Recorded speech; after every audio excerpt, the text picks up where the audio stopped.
based on all those wonderful ideas, do you think that the Toyota army would really not march through Iraq and Syria right now because they had these grounded ideas which were based on some kind of moral values in the liberal world? Okay. Okay, where to start? We've got questions on liberal values, questions on the caliphate, questions on scripture. Well, I'll start by saying that, while I agree with Brett that we should kick the Jesus out of ISIS and their ilk, the fact that my belief is that we cannot, and I hope I don't sound like Obama, we cannot solve all of this by armed intervention. There's an extent to which we can make it clear that when people step outside certain rules of acceptable behavior, they will be punished. But in order to resolve the issues that we're talking about, especially in relations with the Muslim world, but with lots of other developing countries too, they have to come to their own conclusions that they want to participate in the kind of world that we have helped to create through the institutions and so on that emerged in the post-war world. We can't bomb them into agreement. So I think what the West can do is to punish people who step outside the acceptable bounds of behavior. We can help reestablish the balance of power within those societies that are debating how they want to participate in the modern world. We can contribute to that.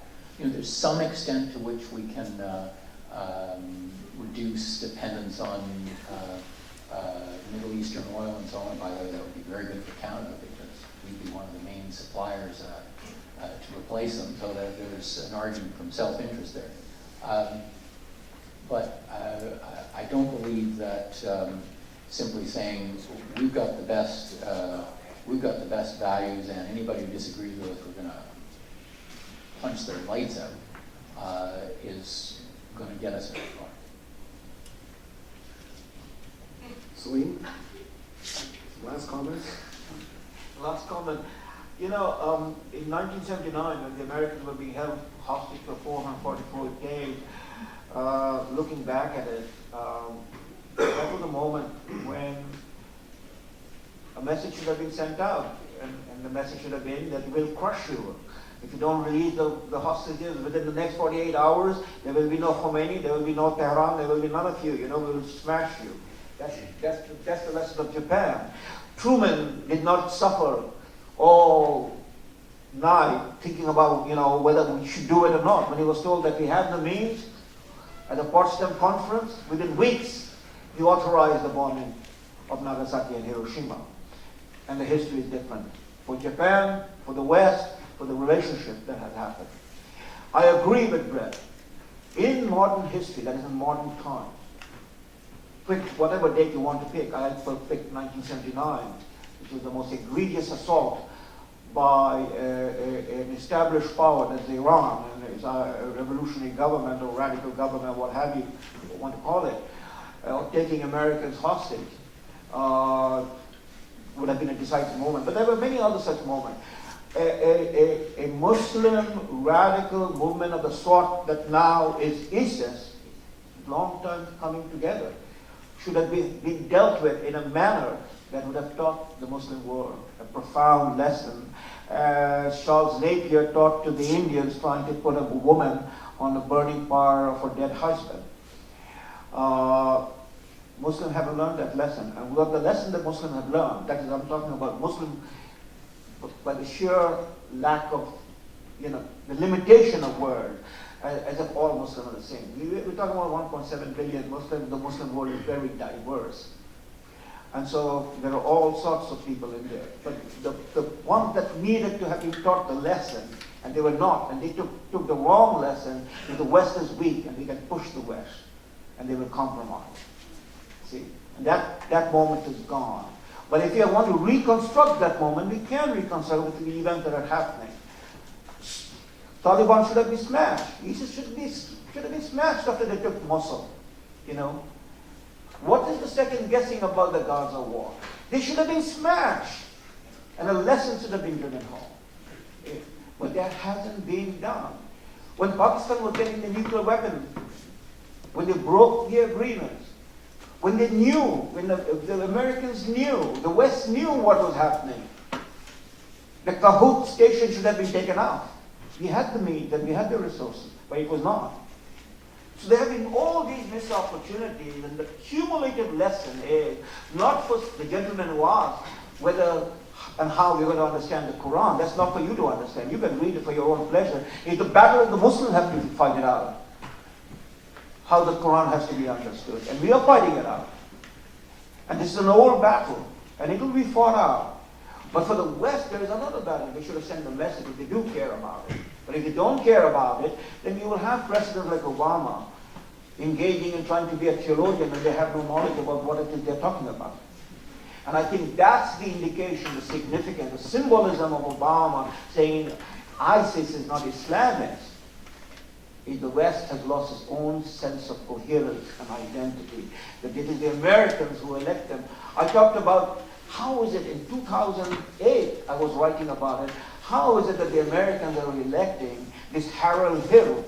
And I was eviscerated by people saying, you know, what goddamn racist you are. Who are you to say that Obama is Harold Hill? Those who knew the reference to it. But it took another Indian, Dinesh D'Souza, to completely disclose, yes. Because we did understand who Obama is. Coming from our background, we did understand who he is. But it is the Americans who elected him, not guys like me. We saw him for what he was. So the West, we came to the West to understand the West and to be part of the West. And we have been told, no, we are multiculturalism. You go back and you wear your long shalwar kameez. Speak with an Etonian accent, but we will celebrate you. And we'll have you as Baroness Warsi sitting in the House of Lords. That's the problem. That's the problem.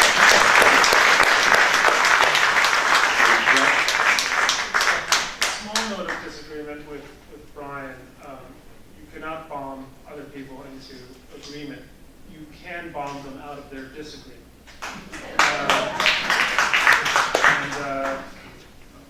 It facilitates agreement down the road. Let me just take the questions in their turn. I jotted them down.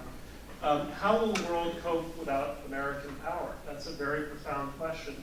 And I commend my forthcoming book to you, which you can pre-order on Amazon, American Retreat. $19.99, Kindle version, $11.99. What we're going to see is a lot more foreign policy freelancing. One of the benefits of Pax Americana is twofold. Number one, it deters the enemies of the West. Number two, it gives the United States a kind of right of first refusal on the actions of many of our smaller allies. And that's useful because if the Saudis, for example, feel that the American security umbrella is good, they will refrain from developing a nuclear weapon in response to an Iranian nuclear weapon. But the Saudis are no longer confident of that, and so don't be surprised if Saudi Arabia ends up being the first country in the region to test a nuclear device. It's a prediction I'm offering you. Don't be surprised if South Korea and Japan start moving to come close to having nuclear options of their own as they lack or lose confidence that the United States is really going to send forces to defend, say, the Senkaku Islands or other of these conflicts in South and East China Sea. So we're going to see a world of foreign policy freelancing. And my advice to Canadians, to Israelis, to everyone who once participated in this American security umbrella is start thinking long-term about what your options are, not in a post-American world, but in a post-Pax Americana world. Think about security as you have not done since at least 1945. Second thing, you asked, the gentleman over here talked about scripture, and I think it's important. Look, all religions are whatever, There are words on a page, and you can find, Christianity now makes, Christians make much ado of Jesus as saying, give unto Caesar what is Caesar's, and to God what is God, showing that Christians believe in a separation of church and state.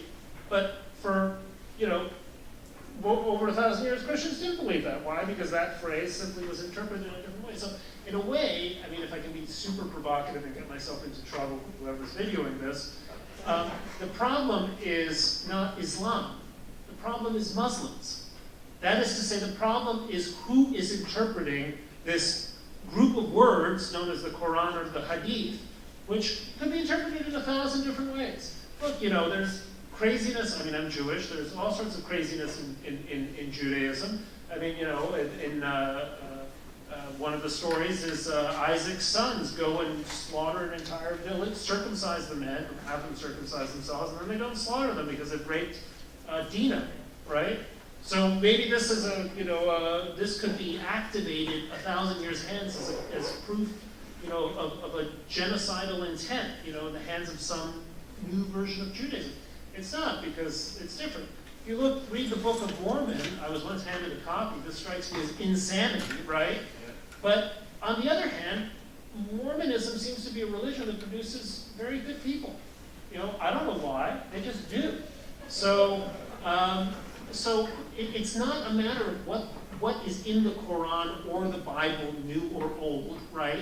What matters is who are these people who are the believers who are interpreting this? And right now, Islam is being given an interpretation that is essentially a license to psychopaths to act. And that's problematic, right? But it's not for Obama or for me to say, well, what true Islam is, God only knows. Oil. Look, there is one oil market in the world, and it's a giant fantasy that you are going to change that reality so long as you can lift oil out of Saudi Arabia at $5 a barrel, and you're lifting it out of the tar sands at, I don't know, $80 a barrel or whatever it is. By all means, we should diversify supply as much as humanly possible. I'm all for exploiting shale, tar sands, etc. But this idea of quarantine ain't going to happen. There is no world in which you just simply quarantine off hundreds of millions or however many millions of square kilometers of territory. This is a fantasy actually that Obama has engaged in, that we can simply say, oh, screw the Middle East, we're going to pivot to Asia, right? Well, the Middle East, you may not be interested in the Middle East, but the Middle East is interested in you, to adapt a line from Trotsky.